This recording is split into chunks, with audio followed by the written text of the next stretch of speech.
The rain poured like judgment from an angry god, relentless and cold against my skin.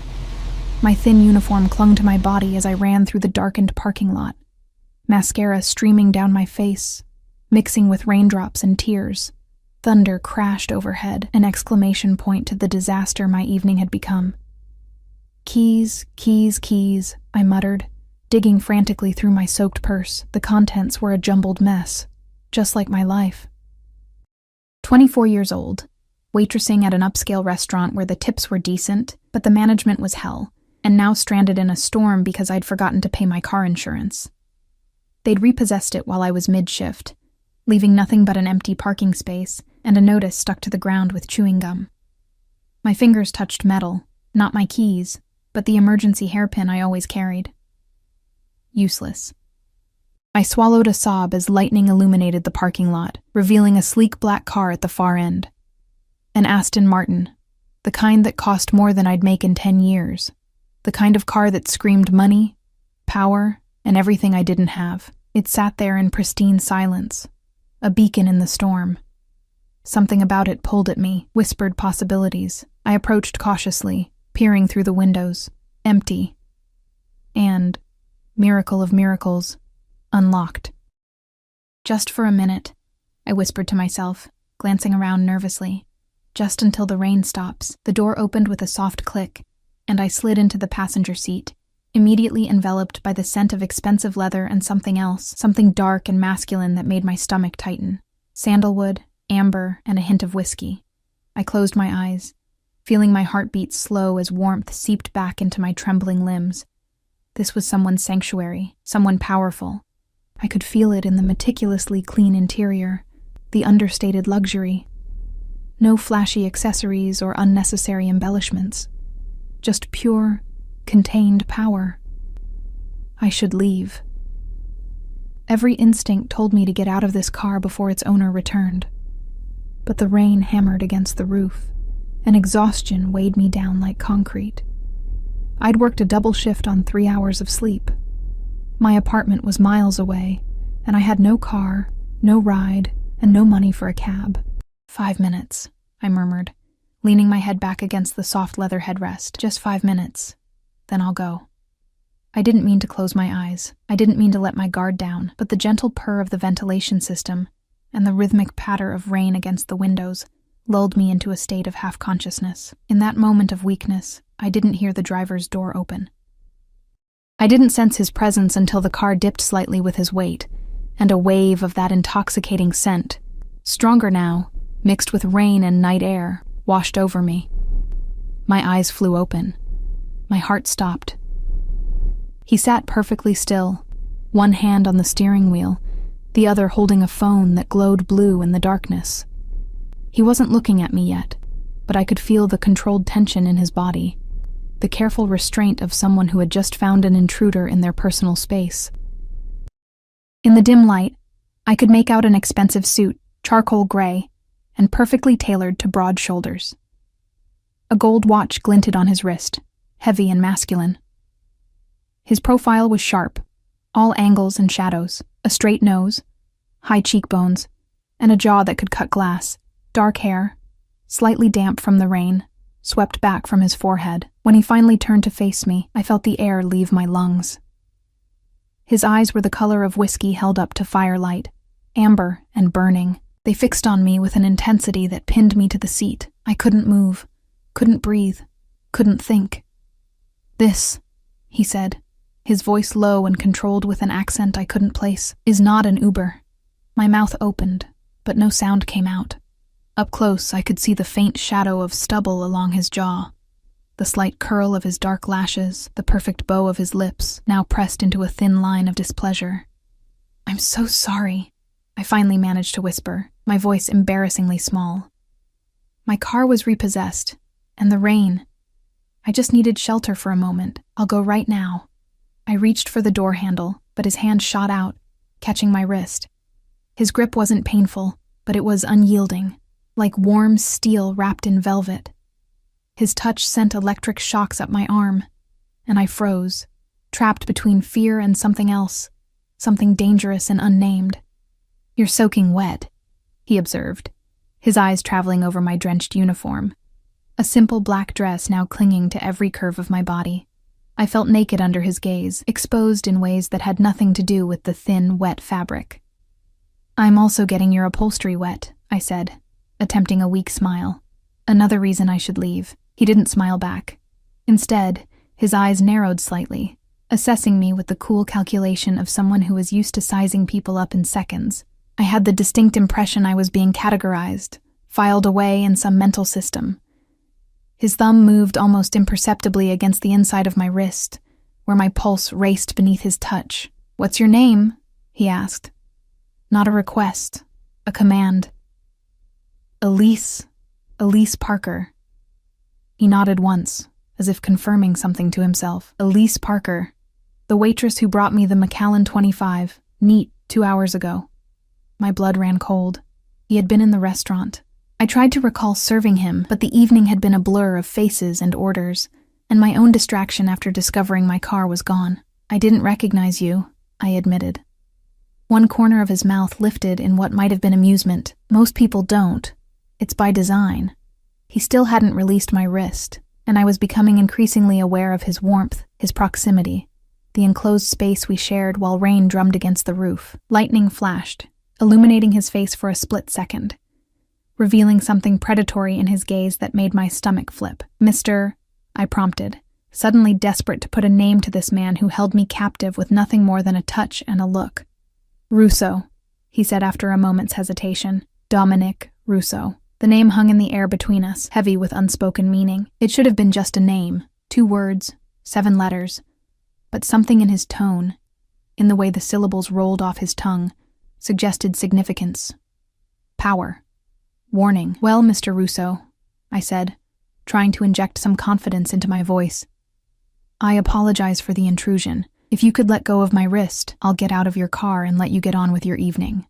His eyes flickered to where his fingers encircled my wrist, as if he'd forgotten he was still holding me. Slowly, deliberately, he released me, but the phantom pressure of his touch lingered on my skin. "And go where, exactly?" he asked. "Back into the storm? Without a car? At this hour?" I glanced out the window. The rain had, if anything, intensified. The parking lot was now completely deserted except for his car and a black SUV parked nearby. The restaurant had closed for the night. Even the staff would be gone by now. "I'll figure something out," I said, more bravely than I felt. "I always do." The sound was non-committal, but his eyes never left mine. "The same way you figured out breaking into a stranger's car was a good idea?" Heat rushed to my cheeks. The door was unlocked. A fortunate circumstance for you. Less fortunate for others, perhaps. There was a subtle threat in his words, but also something else, a hint of amusement, maybe even intrigue. I couldn't read him. Couldn't get a handle on whether I was in danger or not. The rational part of my brain screamed that I should be terrified, but another part, a reckless, curious part, was fascinated by the man beside me. "Where do you live, Elise Parker?" he asked, breaking the tense silence. The question sent a chill down my spine. "I don't think I should tell you that." He laughed then, a rich, deep sound that transformed his face, softening the hard edges into something almost approachable. Almost. "Smart girl," he said, and the approval in his tone warmed me inexplicably. "You shouldn't tell strange men where you live, especially not men you find sitting in cars you've broken into." "I didn't break," I began, but stopped when I saw the amusement in his eyes. He was toying with me and I'd fallen for it. With a fluid movement that spoke of natural athleticism, he reached inside his jacket. I tensed, but he merely produced a sleek phone, different from the one he'd been holding when he entered the car. He pressed a button, and the glass partition separating the front seats from what I now realized was a much larger rear compartment slid down silently. "Anton," he said, not raising his voice but infusing it with unmistakable authority. "Miss Parker needs a ride home." Only then did I notice the broad-shouldered silhouette of a driver in the front seat. He hadn't been there when I'd gotten in, had he? A cold feeling washed over me. Had I been so desperate, so careless, that I hadn't even checked properly? "Yes, sir," came the immediate reply. No questions, no hesitation. "I don't need—" I started to protest, but Dominic cut me off with a single look. "You do. he said firmly, and I'm offering. The alternative is walking home in this weather, which I suspect would take you hours and result in pneumonia at best. He was right, and we both knew it. Still, something in me rebelled at the thought of accepting help from this stranger, no matter how expensive his car or how compelling his presence. Why would you help me? I asked, suspicious. I'm nobody to you. His eyes darkened, and for a moment, I glimpsed something dangerous lurking beneath the polished exterior. Perhaps I'm merely repaying the excellent service you provided earlier. It was a lie. We both knew it. There was something else at play here, some agenda I couldn't see. Or perhaps, he continued, his voice dropping to a near whisper that forced me to lean in slightly to hear him. I'm curious about the kind of woman who would choose to hide in my car, of all the cars in that parking lot. His words sent a shiver down my spine that had nothing to do with my wet clothes.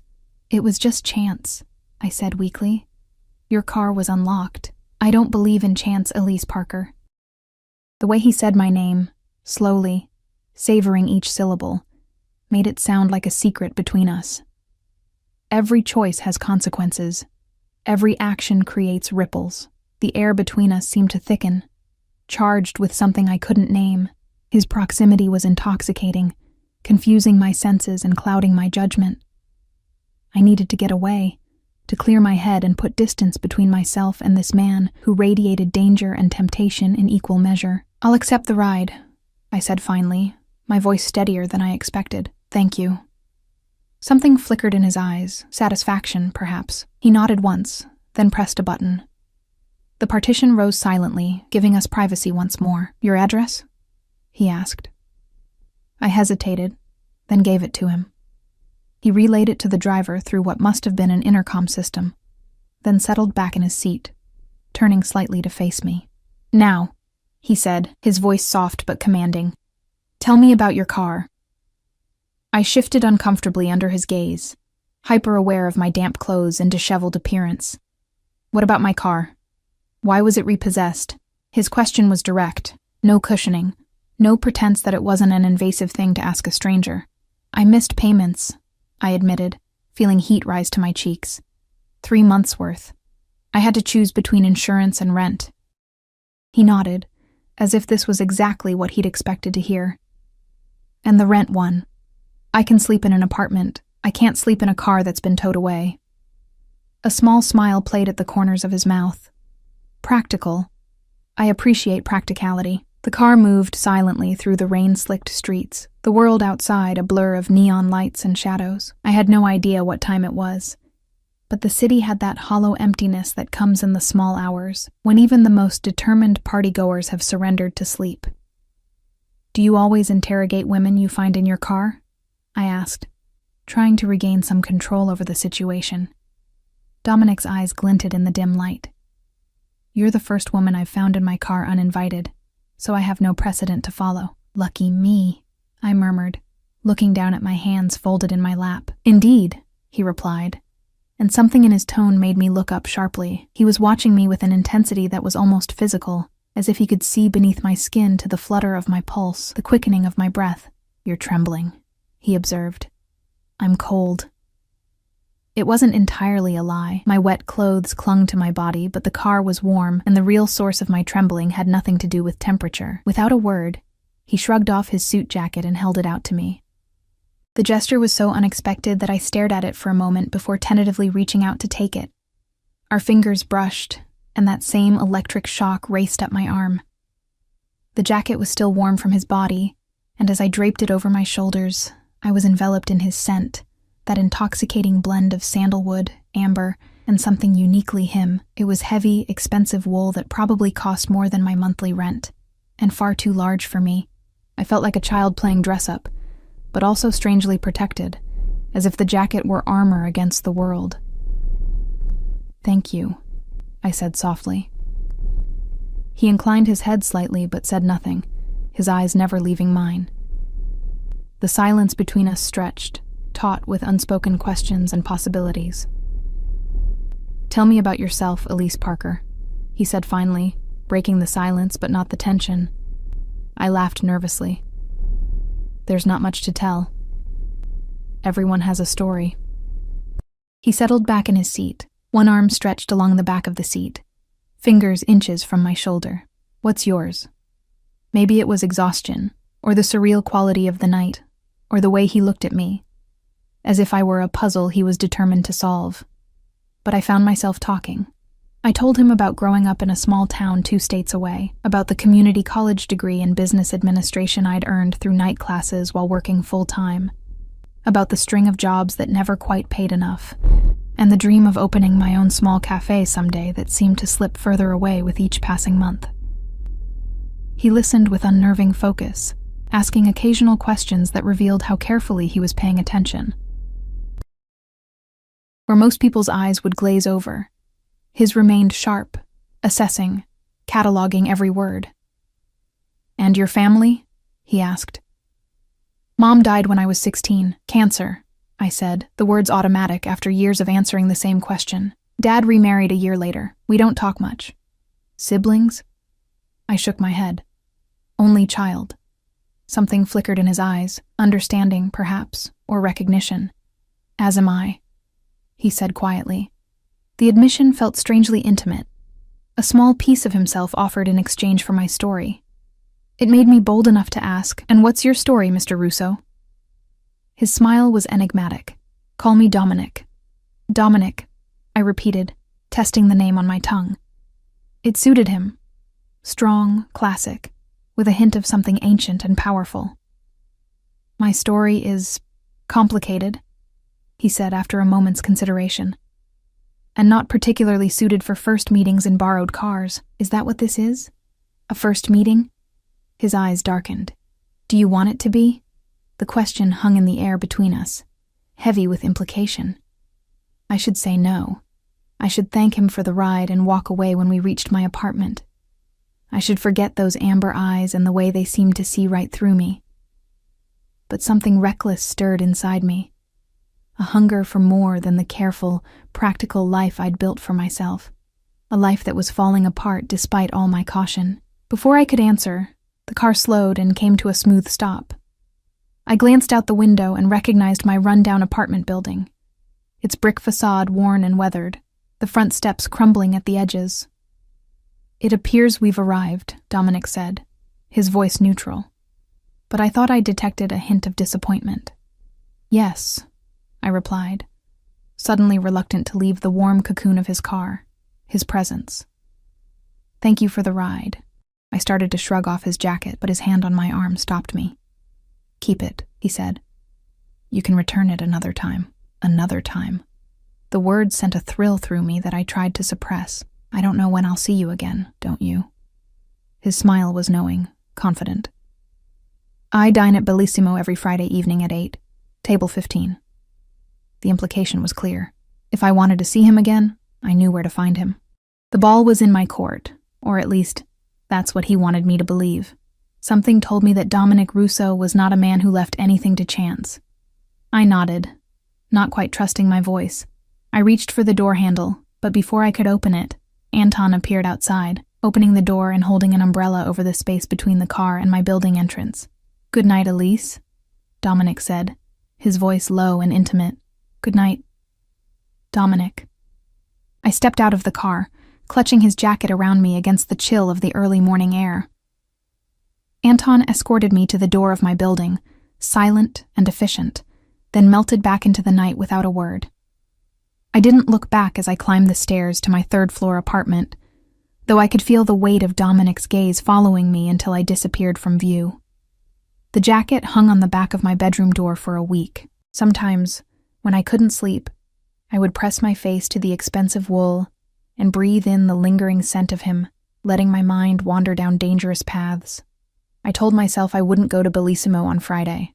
I told myself I would send the jacket back with a thank you note and forget about Dominic Russo and his burning amber eyes. I told myself a lot of things, but when Friday came, I requested to work the dinner shift. I told myself it was because the tips were better, not because I wanted to see him again. I was lying to myself, and I knew it. Table 15 was in the far corner of the restaurant, partially secluded by an architectural feature that gave it more privacy than the other tables. It was reserved permanently, my manager told me when I asked to serve it, for a very important client who valued his privacy. The way she said it, with a mixture of respect and fear, made me wonder just who Dominic Russo was. At precisely 8 o'clock, he arrived. Not alone, as I had foolishly imagined, but with 2 men in suits who flanked him like shadows. They scanned the restaurant with watchful eyes before one of them nodded, and only then did Dominic enter.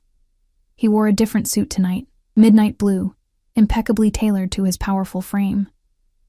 He moved with the fluid grace of a predator, commanding attention without seeking it.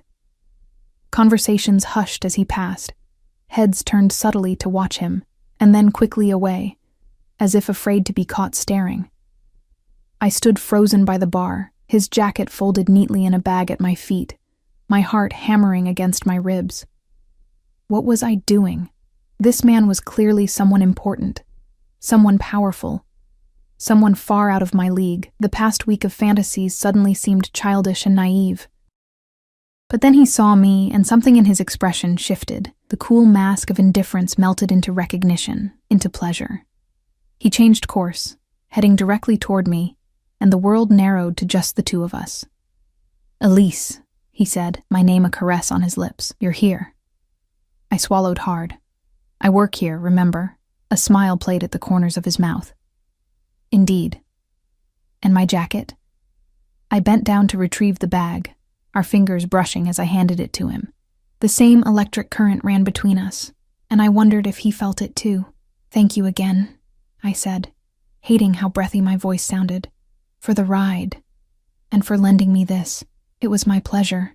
His eyes held mine, saying much more than his words. One of the men behind him cleared his throat discreetly, and Dominic's expression hardened for a moment before returning to the warm intensity I was already addicted to. "Will you be serving my table tonight?" "If you'd like," I said, trying to sound professional rather than eager. "I would." 2 simple words, yet they carried the weight of promise. I nodded and watched as he continued to his table, the 2 men taking positions at a nearby table, their eyes constantly sweeping the room. The night passed in a blur of stolen glances and brief touches as I served Dominic's table. He ate alone, though his phone rang occasionally. Each time he would answer with just a few words, his voice too low for me to hear. Once, he spoke in what sounded like Italian, the language flowing from his tongue with native fluency. As the restaurant began to empty, his presence became more commanding, as if the space was adjusting to accommodate him rather than the other way around. I found myself gravitating toward his table more often than necessary, drawn by an invisible force I couldn't resist.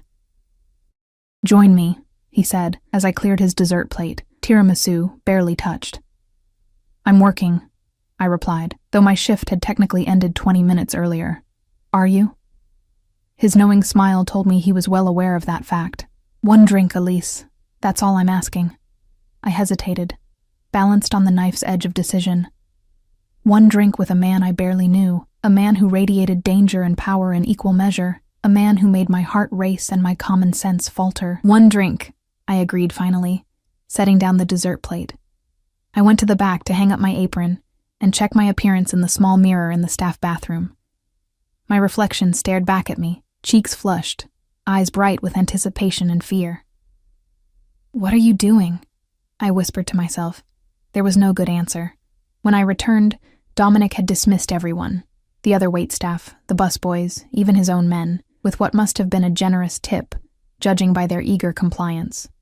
The restaurant was now empty except for us and the kitchen staff, who were far enough away that their clattering and conversation created only a distant backdrop. He stood as I approached, pulling out a chair for me with old-world courtesy. A glass of amber liquid, whiskey I guessed, waited for me. "Macallan 25, he said, noting my glance. "I thought you might like to taste what you've been serving." I sat down, hyper-aware of his proximity as he took his seat beside me, rather than across the table. The whiskey burned pleasantly as I sipped it, warming me from the inside out. "Tell me something, Elise," he said, his voice low and intimate. "Why did you come tonight?" The question caught me off guard. I could have lied, could have said I was just returning his jacket, but something in those amber eyes demanded honesty. "I wanted to see you again," I admitted, the whiskey making me bold. "I don't know why. I don't know anything about you." "What would you like to know?" he asked, his fingers tracing patterns on the tablecloth dangerously close to my hand. Who are you, really? The question had been burning inside me all week.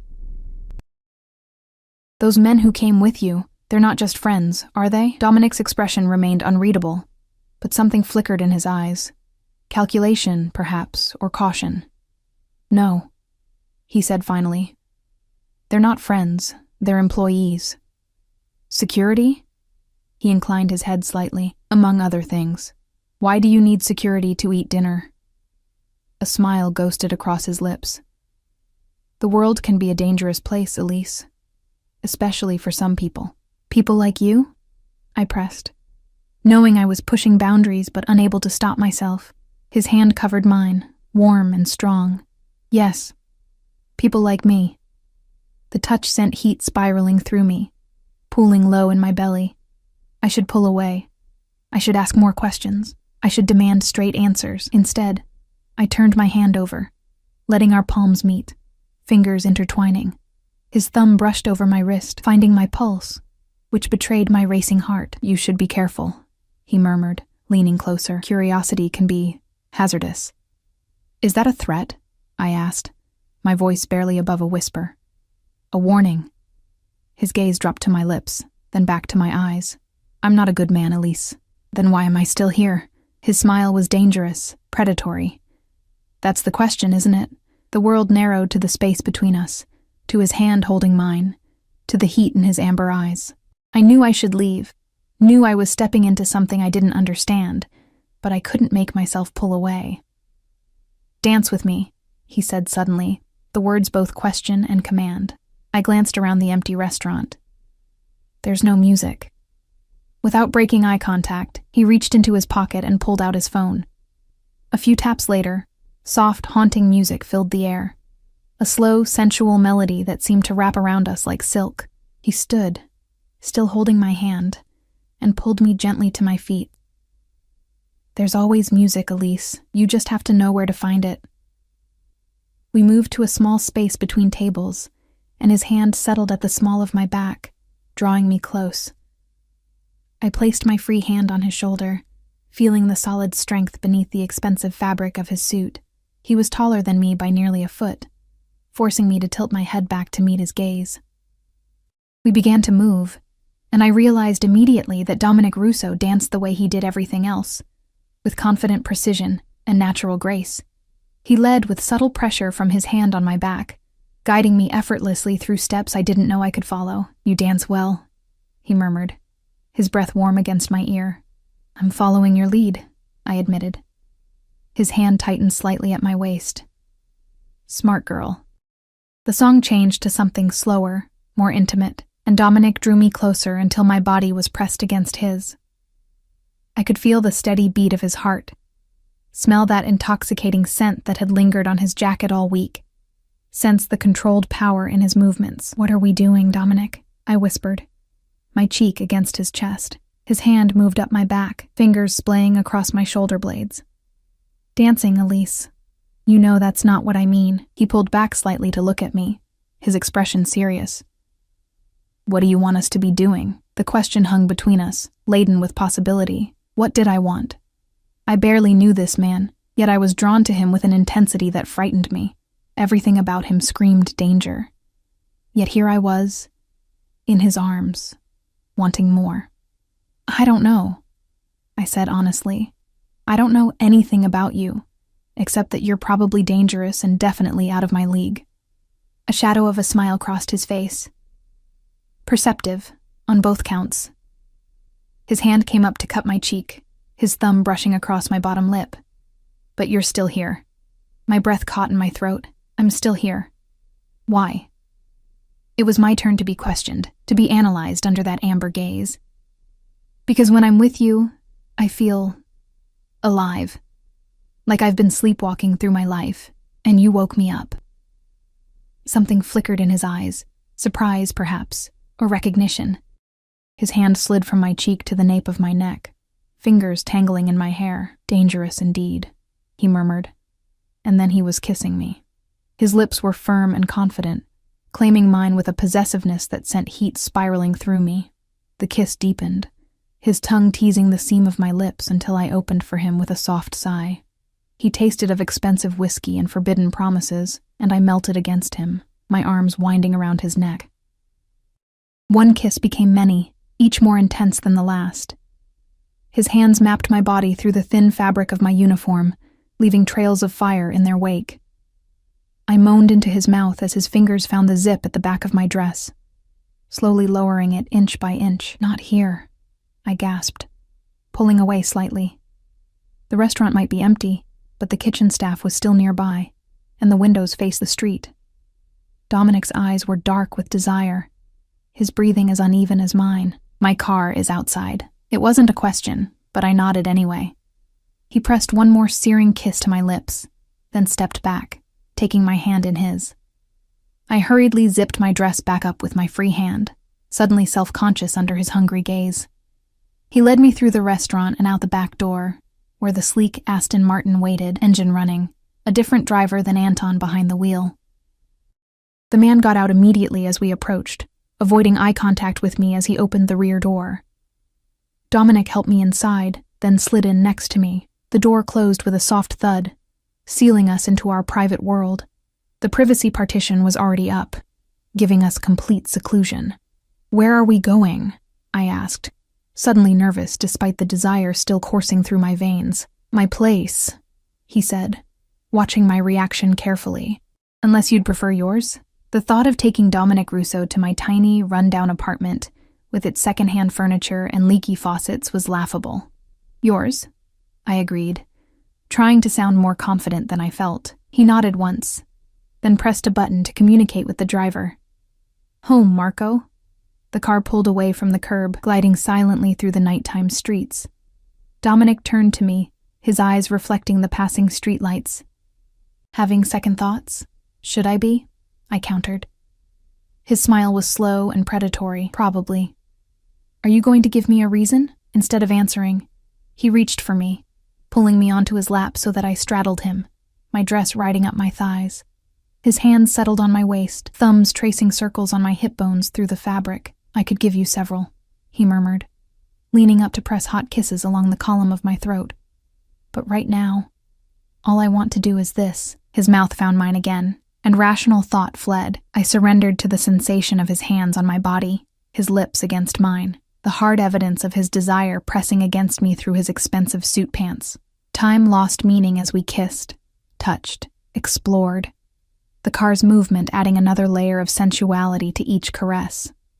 When the car finally stopped, I was breathless and disheveled, my lips swollen from his kisses, my body humming with need. Dominic looked equally affected, his hair mussed from my fingers, his eyes dark with barely controlled desire. "We're here," he said, his voice rough. I glanced out the window and gasped. We were in front of a towering high-rise, its glass and steel facade gleaming in the moonlight. It was in the most exclusive part of the city, where penthouse apartments sold for millions, and ordinary people like me only passed through on our way to somewhere else. The driver opened the door and Dominic helped me out, keeping his hand at the small of my back, as he guided me through the marble lobby. The night doorman nodded respectfully, his eyes carefully averted from my rumpled appearance. "Good evening, Mr. Russo." "Evening, James." The exchange was brief, professional, but I didn't miss the subtle note of deference in the doorman's voice. We crossed to a private elevator that opened with the scan of Dominic's fingerprint. Once inside, he pressed the button for the penthouse, the only button on the panel. As the elevator began its ascent, Dominic turned to me, backing me against the mirrored wall. "Last chance to change your mind," he murmured, his eyes searching mine. In answer, I pulled him down to me, kissing him with all the pent-up desire that had been building since that rainy night in his car. He groaned against my mouth, his hands gripping my hips hard enough to bruise as he pressed me against the cool mirror. The elevator chimed softly as we reached the penthouse, but Dominic didn't break the kiss. Instead, he lifted me, and I instinctively wrapped my legs around his waist as he carried me into his home. I caught only glimpses of sleek, minimalist luxury, leather and chrome, glass and dark wood, before we were in his bedroom. He laid me down on a massive bed with sheets so soft they felt like liquid against my skin. Dominic stood at the foot of the bed, watching me with hungry eyes as he slowly removed his tie, then unbuttoned his shirt to reveal a chest sculpted by regular workouts, marred by several scars that only enhanced his dangerous appeal. "You're beautiful," I whispered, propping myself up on my elbows to watch him. "I was just thinking the same about you," he replied, his voice low and rough with desire. He joined me on the bed, his weight pressing me into the mattress as his mouth found mine again.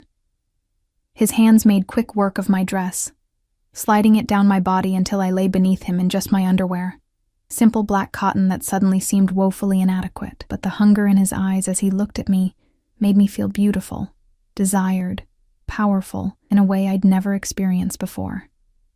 "Are you sure?" he asked one final time, his control visibly slipping. "Yes," I breathed, pulling him down to me. "Yes." I woke to sunlight streaming through floor-to-ceiling windows and the unfamiliar weight of an arm draped across my waist. For a moment, I was disoriented, the luxurious surroundings so different from my cramped apartment. Then the events of the previous night came rushing back, and I felt heat rise to my cheeks. Dominic Russo. I'd spent the night with Dominic Russo, a man I barely knew.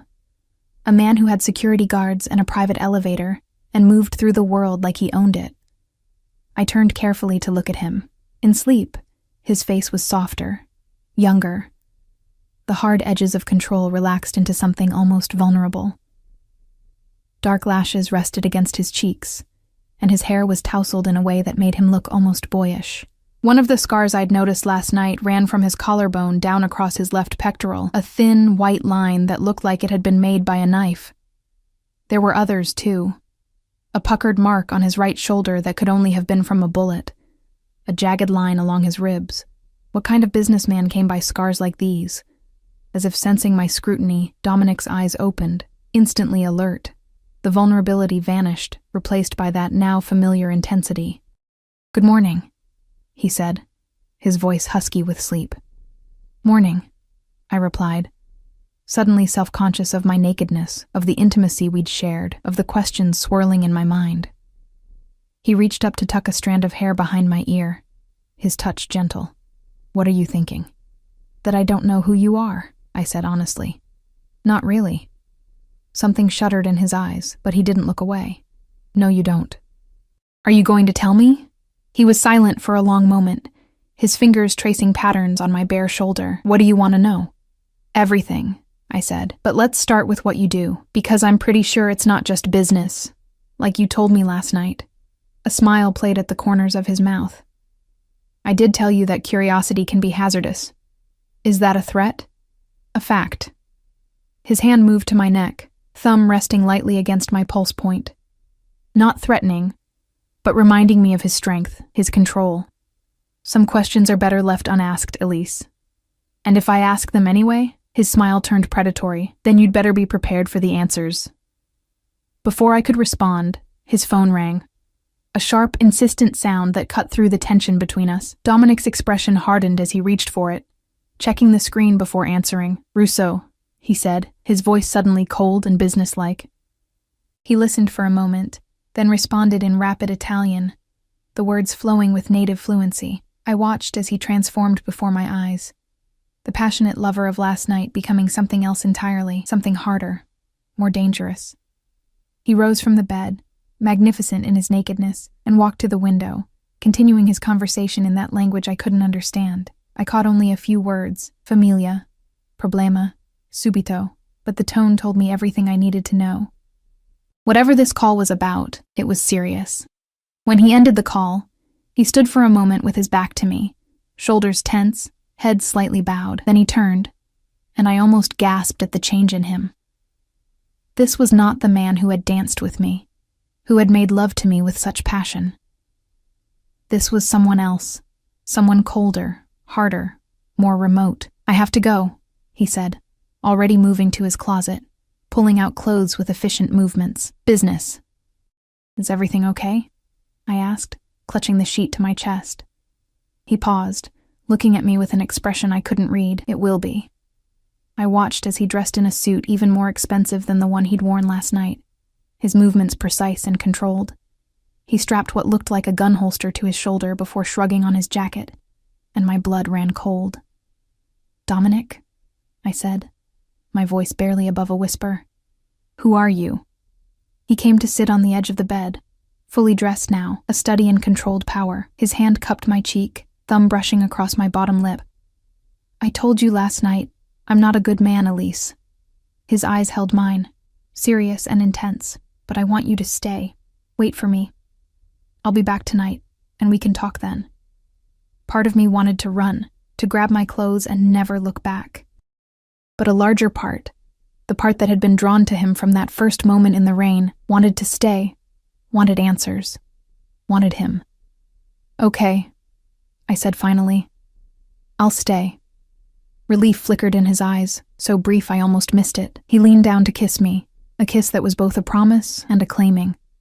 "Make yourself at home," he said, rising. "There's food in the kitchen. Security knows you're here. They won't bother you. But they're there if you need anything. Security."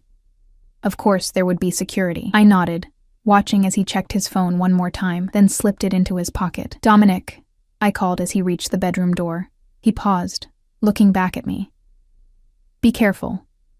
A smile touched his lips, genuine but tinged with something darker. "Always." And then he was gone, leaving me alone in his massive penthouse with more questions than answers, and a growing suspicion that I had stumbled into something far more dangerous than a simple affair. I waited until I heard the elevator doors close before I got out of bed, wrapping the sheet around me like a makeshift toga. The penthouse was even more impressive by daylight.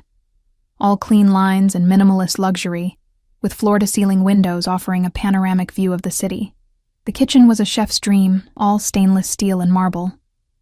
But I bypassed it for now, drawn to the living room where built-in bookshelves lined one wall. Books could tell you a lot about a person, and I was desperate to know more about Dominic Russo. The collection was eclectic, classical literature in several languages, books on art and architecture, biographies of historical figures known for their strategic brilliance.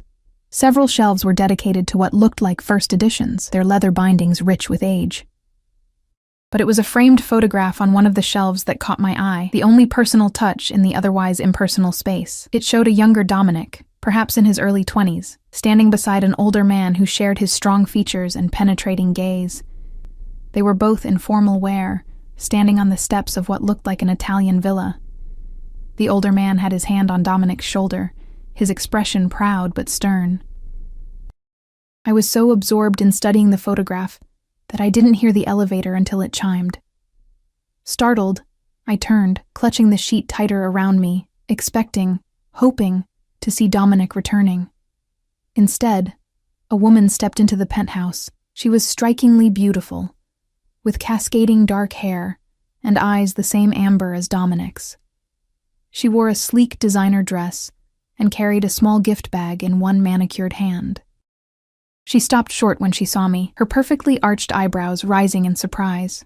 "Well," she said, her voice carrying a hint of the same accent as Dominic's, "this is unexpected." I stood frozen, acutely aware of my state of undress and the obvious implications of my presence in Dominic's penthouse at this hour, wrapped in nothing but his bedsheet. "I'm Elise," I managed to say, my voice embarrassingly small.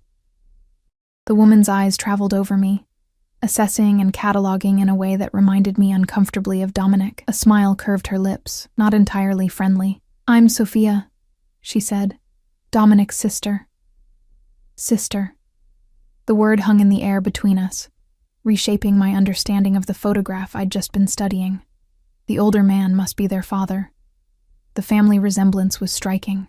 "Dominic didn't mention you," I said, immediately regretting how accusatory it sounded. Sophia's smile widened, becoming more genuine. "I'm not surprised. My brother isn't known for sharing personal details."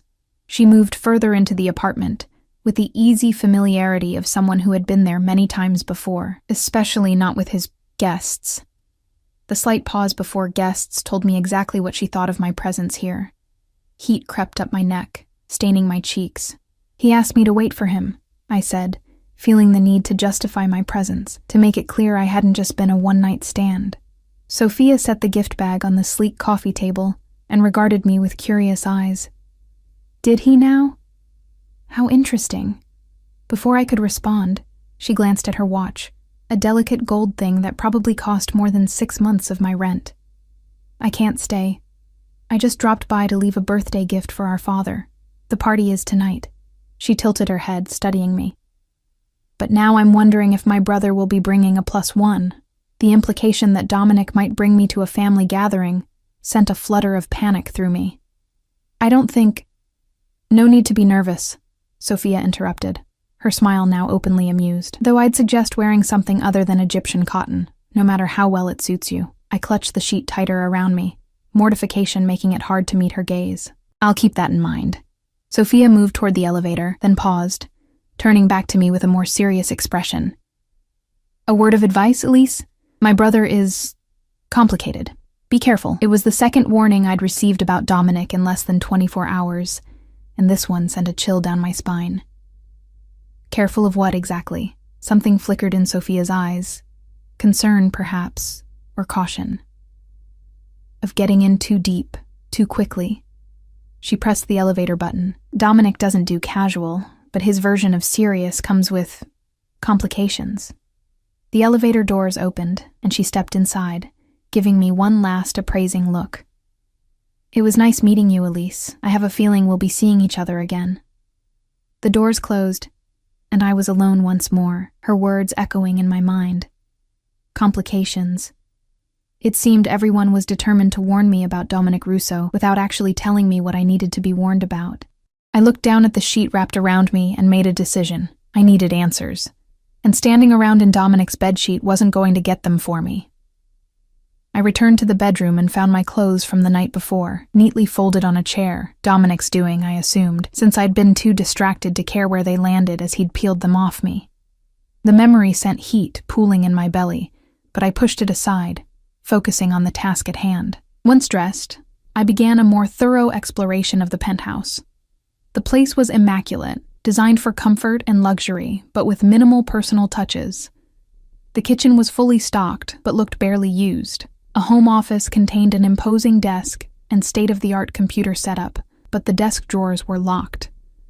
I was about to give up my snooping as fruitless when I noticed a door that was slightly ajar. Pushing it open revealed a room I hadn't seen before, a smaller, more intimate space that stood in stark contrast to the minimalist aesthetic of the rest of the penthouse. This room felt lived in, personal. A well-worn leather armchair sat beside a small table stacked with books. A record player and collection of vinyl records occupied one corner. The walls were lined with bookshelves, but these held more than just books. There were photographs, small artifacts that looked like souvenirs from various countries, and what appeared to be handwritten letters in protective sleeves. This, I realized, was the real Dominic, or at least more of him than he showed to the world. I moved to the photographs, studying each one. Dominic as a teenager, standing proudly beside a sleek motorcycle. Dominic and Sophia as children, dressed formally for what looked like a church service. The man I presumed to be their father, younger in this photo, holding a newborn baby while a beautiful woman looked on with exhausted joy. Dominic's mother, perhaps? One photo in particular caught my attention. It showed Dominic, perhaps in his mid-20s, standing with a group of men in expensive suits. They were arranged in a semicircle around an older man seated in an ornate chair, the same man from the other photographs, but older, more imposing. The setting was opulent, old-world European luxury, and there was something about the way the men stood, the deferential postures, that reminded me of medieval court paintings, kings and their trusted advisors, or in more modern terms, a Mafia don and his captains. The thought sent ice through my veins, even as I tried to dismiss it as ridiculous. But was it? The private security, the gun holster, the scars on Dominic's body, the rapid response to a business call on a Saturday morning, the deference people showed him, it all began to form a picture I didn't want to see. I was still staring at the photograph when I heard a sound behind me. I whirled around to find a man standing in the doorway. Not Dominic, but one of the security guards I'd seen at the restaurant. Anton, I realized. The same one who had driven us that first rainy night. "Miss Parker," he said, his voice carefully neutral. "Mr. Russo didn't mention you would be exploring his private study." Caught red-handed, I fumbled for an explanation. The door was open, and Anton's expression remained impassive. Perhaps you would be more comfortable in the main living area. May I get you something to eat or drink? It wasn't a suggestion, despite the polite phrasing. I set the photograph back on the shelf, my cheeks burning with embarrassment and a touch of fear. Yes, of course, I'm sorry. I didn't realize this was off limits. Mr. Russo values his privacy, Anton said, stepping aside to let me pass. He closed the study door firmly behind us, then escorted me to the kitchen. Coffee? Tea? Perhaps something stronger. Coffee would be great, I said, settling onto one of the high stools at the kitchen island, trying to appear more composed than I felt. Thank you. Anton moved around the kitchen with practiced efficiency, preparing an espresso machine that looked complicated enough to launch a spacecraft. Did you sleep well? He asked, the question perfectly polite but loaded with meaning. Yes, thank you, I replied, equally polite. Then, because I couldn't help myself, I added, Anton, how long have you worked for Dominic? He glanced at me, his expression giving nothing away. 10 years. That's a long time. You must know him well. A ghost of a smile touched his lips. I know enough. Enough to serve him loyally. Anton placed a cup of espresso in front of me, along with a small pitcher of cream and a bowl of sugar cubes, and to recognize when someone is fishing for information. I felt heat rise to my cheeks again. I'm just trying to understand who he is. Anton regarded me for a long moment, his eyes assessing. Mr. Russo is a private man, Miss Parker. If he wishes you to know more about him, he will tell you himself. I sipped my espresso, rich, dark, and perfect, and considered my options. Direct questioning clearly wasn't going to work, but perhaps a different approach might. The woman who was just here, I said casually. Sophia. She mentioned a birthday party for their father tonight. Anton's expression didn't change, but something in his posture tightened. Did she? Yes. She seemed to think Dominic might bring me as his +1. I stirred a sugar cube into my espresso, watching Anton carefully. Would that be unusual? Very, he said after a brief hesitation. Mr. Russo doesn't typically bring guests to family functions. I see. I took another sip of my coffee. So, it would be a big deal then. Me meeting his father. Anton's gaze sharpened. It would be unprecedented, Miss Parker, which is why it won't happen. The bluntness of his statement stung more than it should have. Because I'm nobody important. Because you're a waitress Mr. Russo met a week ago. His tone wasn't unkind, just matter of fact. The family birthday is for family. Family.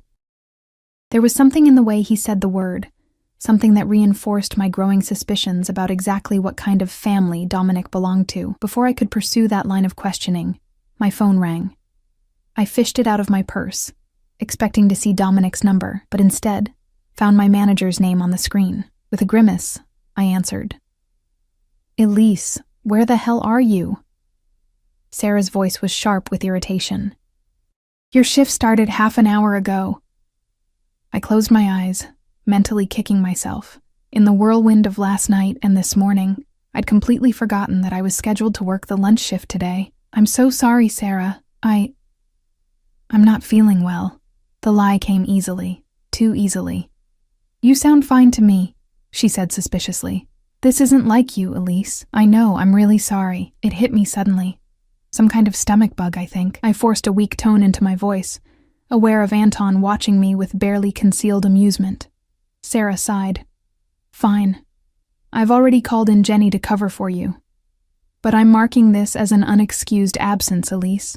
One more, and we'll have to have a serious conversation about your future here. The threat sent a spike of anxiety through me. I couldn't afford to lose this job. I understand. It won't happen again.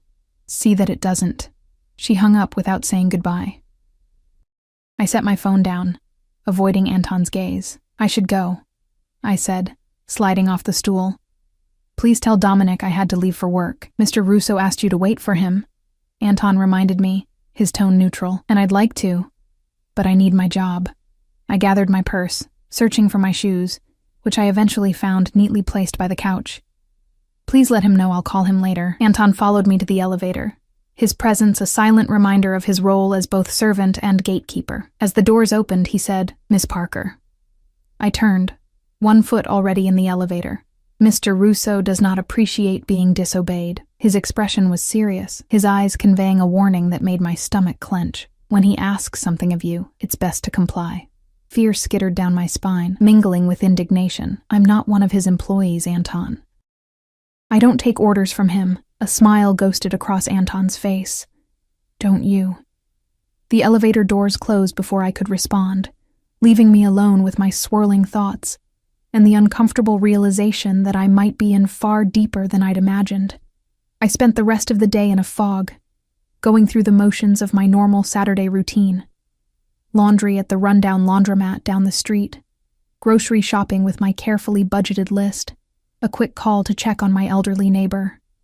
All the while, my mind kept returning to Dominic, to his penthouse, to the photograph of men standing around a seated patriarch, to Anton's warning.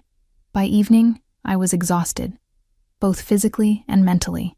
I'd checked my phone obsessively all day, but there had been no call, no text from Dominic. Perhaps he'd returned to find me gone and decided I wasn't worth the trouble. The thought shouldn't have hurt as much as it did.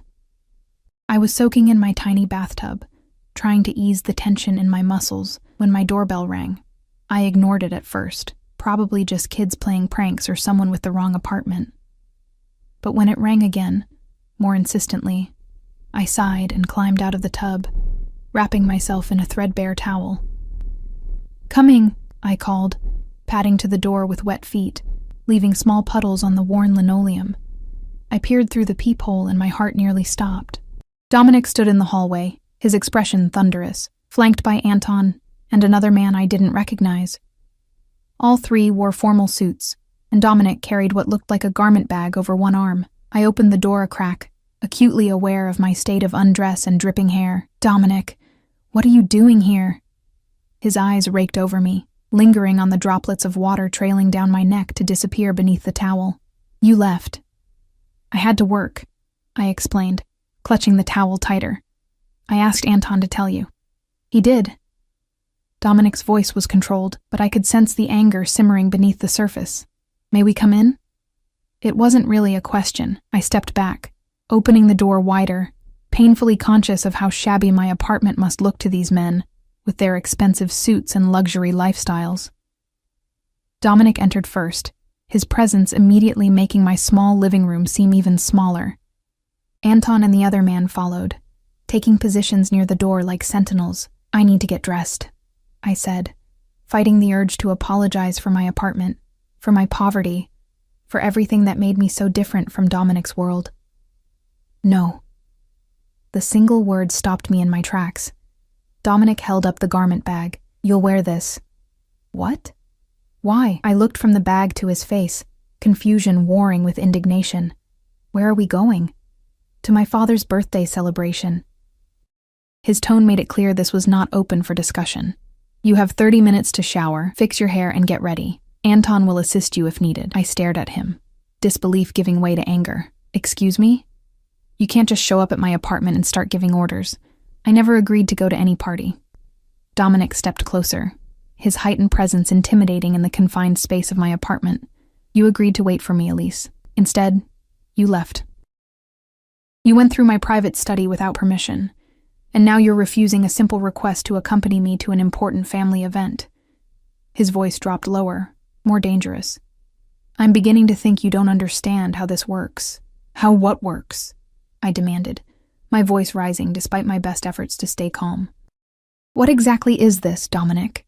Because from where I'm standing, it looks like you think you own me after one night together." A muscle ticked in his jaw, and his eyes darkened to molten amber. "I don't own you, Elise, not yet.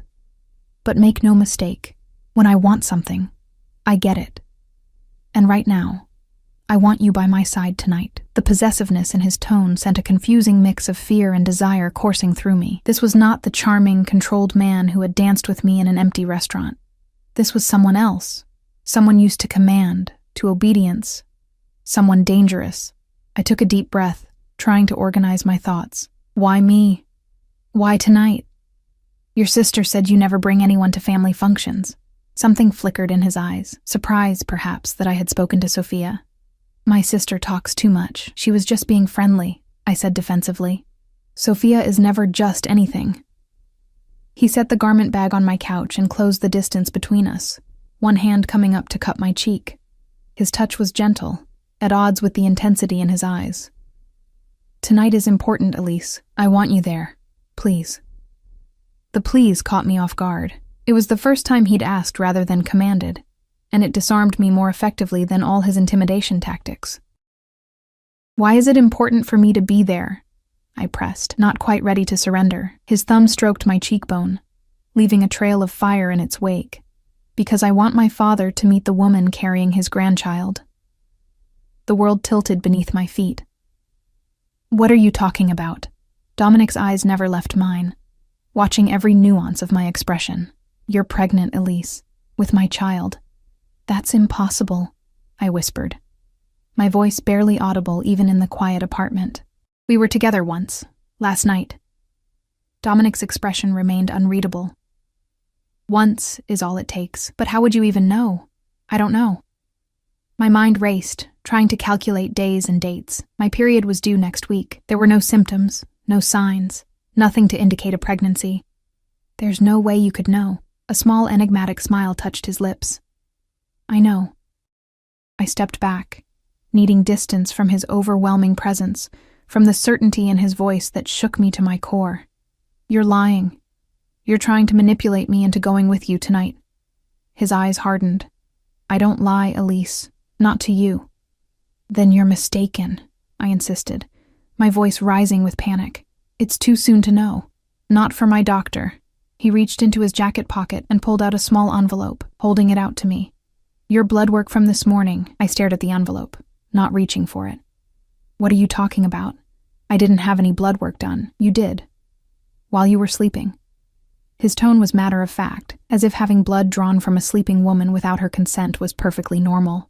Standard procedure for all my guests.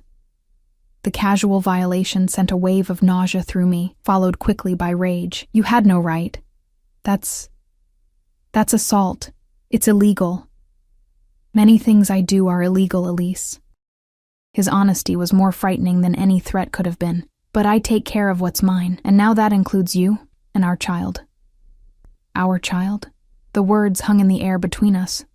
Impossible, yet terrifyingly plausible. I'd been on birth control, but I'd missed a pill 2 days before our night together. A simple oversight in the chaos of my car being repossessed and working double shifts. Could that have been enough? This is crazy, I said, wrapping my arms around my middle, suddenly feeling vulnerable in just a towel. Even if it were true, and I'm not saying it is, you can't just make decisions for me. You can't control me. I can protect you, he countered, his expression softening slightly. Both of you. From what? I demanded, frustration building. What exactly are you so afraid of, Dominic? What danger am I supposedly in? He was silent for a long moment, his eyes searching mine. Then, with a sigh that seemed to carry the weight of his world, he said, My father is Vittorio Russo, head of the Russo crime family for the past 30 years. The confirmation of my suspicions should have terrified me, but instead, it brought a strange sense of relief. Finally, the truth. You're in the Mafia. I'm next in line to lead the family business, he corrected, as if the distinction mattered. My father is retiring after tonight's celebration. By midnight, I will be taking his place. The implications were staggering. The man before me, the man I'd slept with, the man who claimed I was carrying his child, was about to become one of the most powerful criminal figures in the city, possibly the country. And you think this is something I want to be part of? I asked, my voice surprisingly steady given the storm of emotions raging inside me. You think I want to raise a child in that world? I think you have no choice, Dominic said, his tone gentler than his words. If you are carrying my child, and you are, then you are already part of my world. The only question is whether you'll accept my protection willingly or force me to impose it. That sounds like a threat. It's a reality. He moved closer again, his presence overwhelming in the small space. My enemies would see you and our child as leverage against me. I won't allow that to happen. So what? I'm supposed to just, what, move into your penthouse? Become your mob wife? Live under lock and key for the rest of my life? The future he was describing sounded like a gilded cage, no matter how he tried to frame it. For now, yes, he said simply. Until I've secured my position and neutralized the most immediate threats. After that, we can discuss more flexible arrangements. And if I refuse? Something dangerous flickered in his eyes. Don't test me, Elise. Not on this. Fear skittered down my spine, but I refused to be intimidated. Or what? You'll force me? Kidnap me? Kill me? Dominic moved with startling speed, his hands cupping my face, his eyes boring into mine with an intensity that stole my breath. I would never harm you, never. But don't mistake my restraint for weakness. When it comes to protecting what's mine, there are no limits to what I will do. I should have been terrified. I should have screamed, fought, run. Instead, I found myself captivated by the raw emotion in his eyes, the fierce protectiveness, the possessiveness that bordered on obsession, the vulnerability beneath his control that few would ever see. Why me? I whispered. Of all the women in the world, why did you choose me? His thumbs stroked my cheekbones, his touch gentler than his words. I didn't choose, Elise. From the moment I found you in my car, soaking wet and defiant, there was no choice. Only inevitability. The intensity of his gaze made it hard to breathe, hard to think. You don't even know me. I know enough, he murmured, his face so close to mine I could feel his breath on my lips. I know you're strong, resilient. I know you fight for what you want, what you need. I know you've been alone too long, carrying burdens that should be shared. His fingers trailed down to my neck, finding my pulse point, and I know that when I touch you, your heart races, just like mine. He was right, damn him. Despite everything, the fear, the anger, the shock, my body responded to his proximity, to his touch, to the heat in his eyes that promised both danger and protection. One night, I said finally, my resistance crumbling under the weight of his presence, his certainty. I'll go with you tonight, meet your family. But tomorrow I want proof, real proof, from my own doctor, about this supposed pregnancy, and then we'll talk about what happens next. No decisions, no arrangements, until I know for sure. Relief flickered across his face, so brief I almost missed it. Agreed. He stepped back, giving me space to breathe again. 30 minutes, Elise. The dress is Valentino. Anton will help with your jewelry and accessories. Just like that, he was back to issuing commands, but now I recognized it for what it was. Not just arrogance, but the ingrained habit of a man born to lead, to control, to protect. I nodded, taking the garment bag from the couch and heading toward my bedroom. At the doorway, I paused, looking back at Dominic.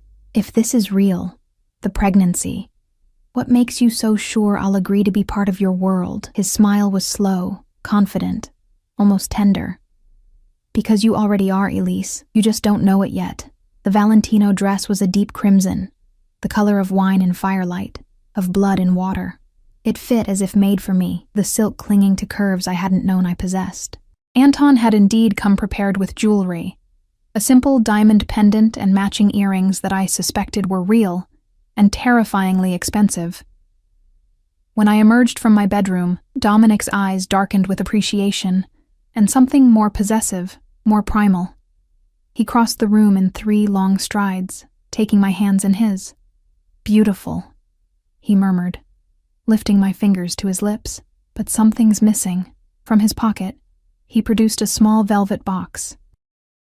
Opening it, he revealed a ring, a massive oval diamond surrounded by smaller stones, set in platinum. An engagement ring. My breath caught in my throat. Dominic. A formality, he said, his eyes never leaving mine as he slid the ring onto my finger. For tonight, to avoid unnecessary questions. The weight of the ring felt disproportionate to its size, as if it carried the burden of a future I hadn't chosen, a life I hadn't planned. But I didn't remove it. Instead, I watched as it caught the light, scattering rainbows across my hand. "It was my mother's," Dominic said quietly. The admission stunned me, not a hastily purchased prop for tonight's charade, but a family heirloom, a piece of his history, his heart. The gesture spoke volumes about his intentions, his certainty that we, would be part of his future. "Thank you," I said, not knowing what else to say. He nodded once, satisfied, and offered his arm. "Shall we?" The ride to the Russo family estate was silent, tense with unspoken words and unanswered questions. I sat beside Dominic in the back of a different car, a sleek black SUV with bulletproof windows according to Anton, watching the city give way to upscale suburbs, then to vast gated estates that spoke of old money and older power. The Russo mansion was a sprawling Italianate villa set back from the road, its grounds illuminated by tasteful landscape lighting.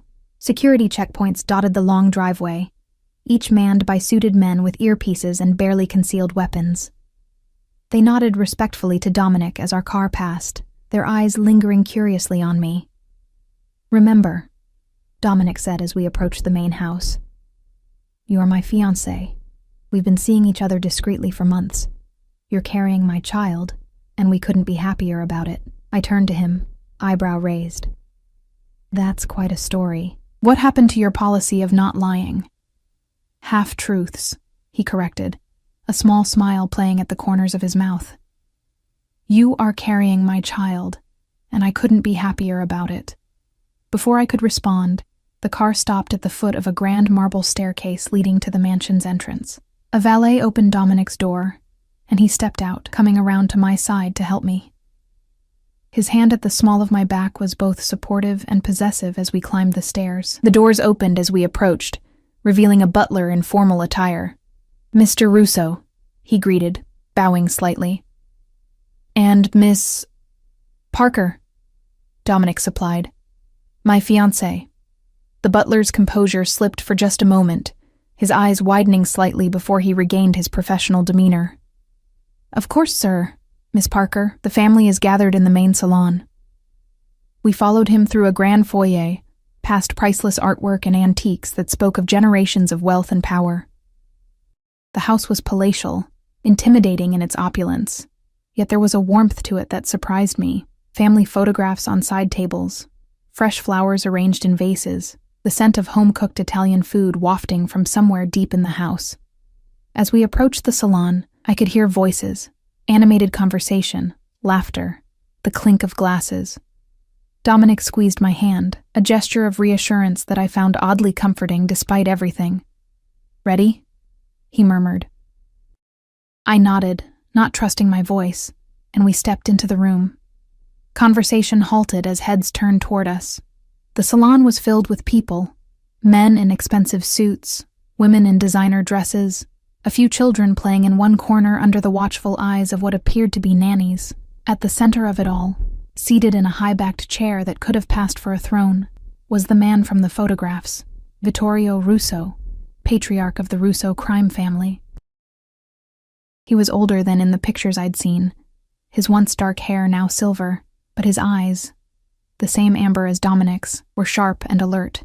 He wore his age and his power with the ease of a man who had earned both, his expression impassive as he watched our entrance. Beside him stood Sophia, resplendent in a midnight blue gown, her eyebrows raised in surprise, or perhaps challenge, at my presence on Dominic's arm. "Father," Dominic said, leading me forward to stand before Vittorio, "I'd like to introduce you to Elise Parker, my fiancée, and the mother of your future grandchild." A collective gasp rippled through the room, followed by excited whispers and speculative glances. Vittorio remained silent, his gaze traveling from Dominic to me, then down to the ring on my finger, his late wife's ring, I now realized. "Fiancé," he repeated, his accent thicker than Dominic's, his voice carrying the weight of authority that came from decades at the helm of a criminal empire. "This is unexpected. For everyone, it seems," Sophia murmured, but she stepped forward to kiss me on both cheeks, her smile not quite reaching her eyes. "Welcome to the family, Elise."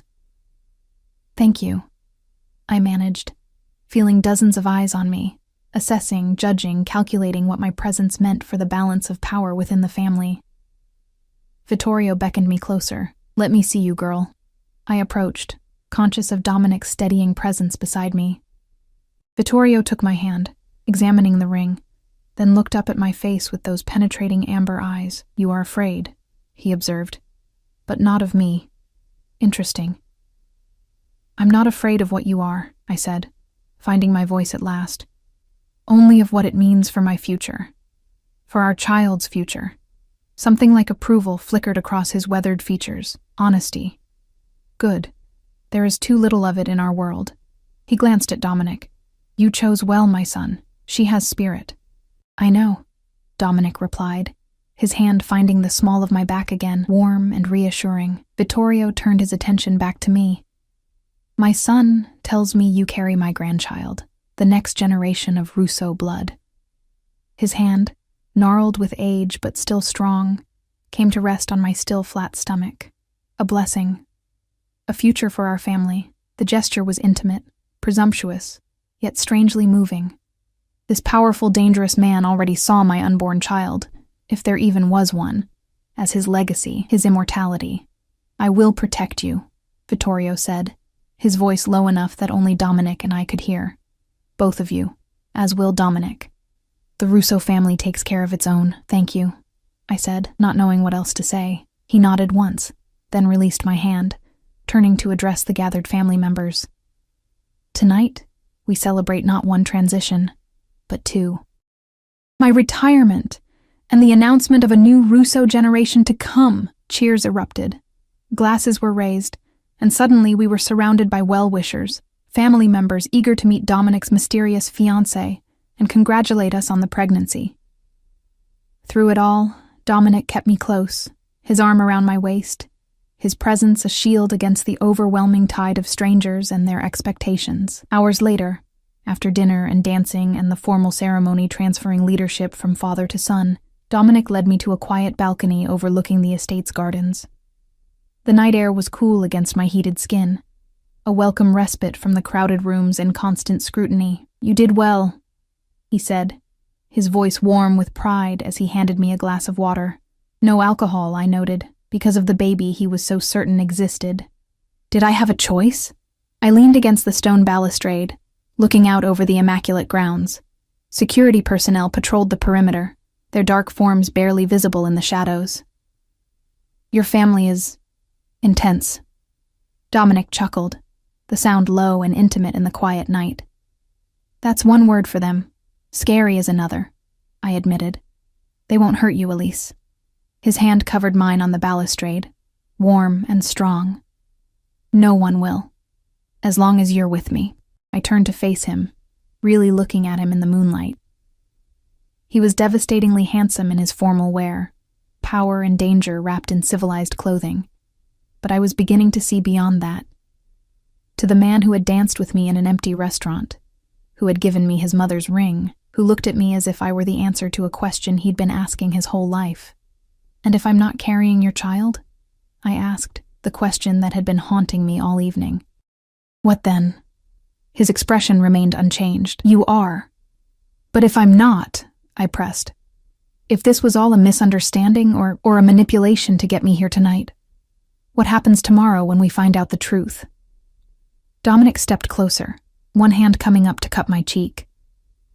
"The truth, Elise, is that from the moment I found you in my car, you were meant to be mine. Child or no child, that hasn't changed. You can't just claim people, Dominic. Life doesn't work that way." "My life does." His thumb traced my bottom lip, sending shivers down my spine despite my best efforts to remain unmoved. "But if it makes you feel better, I'll make you a promise. Tomorrow we'll go to your doctor, and if you're not pregnant, you'll be free to walk away. No consequences, no pursuit. A clean break." The offer was unexpected, tempting. A way out, back to my normal life, away from this dangerous world of power and secrets. But even as he made the promise, I knew it was empty. Whether through fate or manipulation or sheer force of will, Dominic Russo had already claimed me, and some traitorous part of me welcomed it. "And if I am pregnant?" I asked, voice barely above a whisper, His eyes darkened, possessive and tender at once. Then you'll be my wife, the mother of my heir, protected and cherished for the rest of your life. No more struggling, no more fighting alone. Everything I have, everything I am, will be devoted to keeping you and our child safe. It was a seductive vision: security, protection, belonging, things I'd been lacking since my mother died, and my father retreated into his new family, but it came with a price I wasn't sure I was willing to pay. I don't love you, Dominic, I said softly. I barely know you. Love can grow, he replied, confident as ever. And you know the most important thing about me already, that I will move heaven and earth to protect what's mine. Before I could respond, the balcony doors opened, and Sophia appeared, her expression serious. Dominic, Father wants to speak with you, alone. Dominic tensed, then nodded. I'll be right there. He turned back to me, pressing a kiss to my forehead. Wait here. I won't be long. I watched him leave with Sophia, their heads bent close together in conversation, and felt a chill that had nothing to do with the night air. Whatever life Dominic was offering me, it would always include moments like this: secretive conversations, unspoken dangers, the knowledge that the man I was tied to lived by different rules than the rest of the world. Left alone on the balcony, I gazed up at the stars, one hand resting absently on my stomach. Was there really a life growing inside me? A tiny being that was half me, half Dominic? The thought was terrifying and exhilarating in equal measure. I didn't love Dominic Russo, but I couldn't deny the pull between us, the connection that had formed so quickly and burned so intensely. And if I was pregnant, there you are. I turned to find an elderly woman standing in the doorway, elegant in a simple black dress, her silver hair swept into a classic chignon. She moved toward me with a grace that belied her age, her smile warm and genuine. You must be Elise, she said, taking my hands in hers. I'm Rosa, Vittorio's sister, Dominic's aunt. It's nice to meet you, I said, surprised by the genuine welcome in her eyes when so many others had regarded me with suspicion or calculation. My nephew is quite taken with you, Rosa said, patting my hand. I haven't seen him look at anyone the way he looks at you since, well, ever. I didn't know how to respond to that, so I simply smiled, hoping it didn't look as uncertain as I felt. Rosa's gaze dropped to my stomach, then back to my face. A baby. Such a blessing. And perfect timing, with Dominic taking over the family. Perfect timing, I echoed, the words hollow on my tongue. Had it been perfect timing, or had it been engineered somehow by a man who seemed to control every aspect of his world? As if reading my thoughts, Rosa's expression softened. You're wondering if this was all part of some plan, aren't you? If Dominic somehow orchestrated everything, from your meeting to the pregnancy. I flushed, embarrassed to be so transparent. The thought had crossed my mind. Rosa laughed, a warm, rich sound that reminded me of Dominic's rare, genuine laughs. My dear, Dominic is many things. Brilliant, driven, sometimes ruthless, but even he can't control fate to that degree. She squeezed my hands. Some things are simply meant to be. Do you really believe that? I asked, longing to believe in something beyond Dominic's machinations and my own poor choices. I do. Her eyes, the same amber as Dominic's and Vittorio's, held mine. I've lived long enough to see how the universe works. Sometimes it brings together exactly the right people at exactly the right moment, for reasons we may not understand until much later. There was something comforting about her certainty, her acceptance of forces beyond human control. I'm afraid, I admitted, the words escaping before I could stop them. Of course you are, Rosa said, her voice gentle. This world we live in, it's not an easy one, but you're stronger than you think, Elise. I can see it in you, and Dominic sees it too. That's why he chose you. Did he? Choose me, I mean. Or was I just convenient? Rosa's laugh surprised me. My dear, nothing about you is convenient for Dominic. You challenge him, question him, make him work for what he wants. No, you weren't convenient. You were necessary. Before I could ask what she meant, the balcony doors opened again, and Dominic appeared, his expression unreadable. Aunt Rosa, he said, kissing her cheek. I see you've met Elise. Indeed I have, Rosa replied with a knowing smile. She's exactly what you need, nephew. She patted my hand once more, then moved toward the doors. Don't stay out too long, you two. It's getting chilly. And in her condition, Elise should be kept warm. When she was gone, Dominic came to stand beside me at the balustrade, his shoulder touching mine. What did my aunt tell you? That I'm exactly what you need, I replied, mimicking Rosa's tone. Though I'm not sure what that means, Dominic's smile was small, but genuine. It means she likes you, and that's no small thing. Rosa's approval carries weight in this family. More than your father's? Different, but equally important. He turned to face me, his expression serious. Speaking of my father, there's been a change of plans. My heart sank. What kind of change? We're staying here tonight, at the estate. Security concerns. His tone made it clear that further explanation would not be forthcoming. My old room has been prepared for us. Us, I repeated, the implications clear. Dominic, it's just for tonight, Elise, he said, his voice softening. Tomorrow, after we visit your doctor, we can discuss more permanent arrangements, the reminder of tomorrow's appointment, and the promise he'd made about letting me go if I wasn't pregnant, hung between us. Part of me hoped the test would be negative, giving me an escape from this world I'd stumbled into. But another part, a part I wasn't ready to examine too closely, hoped for a different outcome. Dominic's hand found mine, his fingers intertwining with mine, warm and strong. One night, Elise. That's all I'm asking for now. I looked up at him, this dangerous, complicated man who had upended my world in the span of a week, who claimed to know I was carrying his child before I knew myself, who offered protection, security, belonging, everything I'd been lacking for so long. One night, I agreed, squeezing his hand. And tomorrow we find out the truth. His smile was slow, confident, as if he already knew what tomorrow would bring. And perhaps he did. Perhaps he'd known from the moment I'd sought shelter from the rain in his car that our fates were intertwined, our futures bound together by forces beyond our control or by his own implacable will. Either way, as he led me back into the mansion, through the crowd of his family, his crime family, I reminded myself, toward the winding staircase that would take us to his childhood bedroom, I knew that my life had changed irrevocably. For better or worse, I was part of Dominic Russo's world now. And tomorrow we would discover if I was carrying the heir to his criminal empire, the ultimate golden cage, from which there would be no escape. The morning sunlight filtered through heavy curtains, casting the bedroom in a warm glow. I lay awake, watching Dominic sleep beside me, his features relaxed in a way they never were when he was conscious. In sleep, the dangerous Mafia heir was just a man, handsome, vulnerable, human. My hand drifted to my stomach, still flat, unchanged. Was there really a life growing inside me, a tiny being that would bind me to Dominic and his world forever? The doctor's appointment was scheduled for 10 o'clock. Just 2 hours from now, by noon, I would know my fate.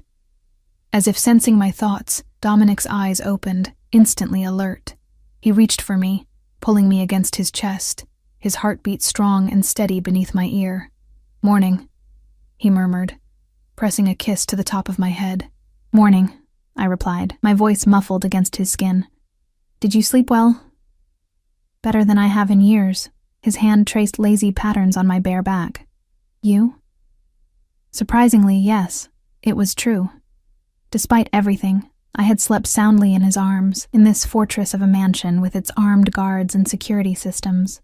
We lay in comfortable silence for a few minutes, the tension of the upcoming appointment hovering unspoken between us. Finally, Dominic spoke, his voice serious. "Whatever happens today, Elise, I want you to know something." He tilted my chin up, forcing me to meet his gaze. "This isn't just about the baby. It never was." "Then what is it about?" I asked, needing to hear him say it. His eyes, those burning amber eyes that had captivated me from the beginning, held mine with unwavering intensity. "It's about you. About us. About the fact that from the moment I found you in my car, I knew you were mine. People aren't possessions, Dominic," I said softly, even as something inside me responded to his certainty, his claim. "No. he agreed. They're more complex, more valuable, more worthy of protection. His hand moved to my stomach, warm and possessive. But some people are meant to be together, Elise.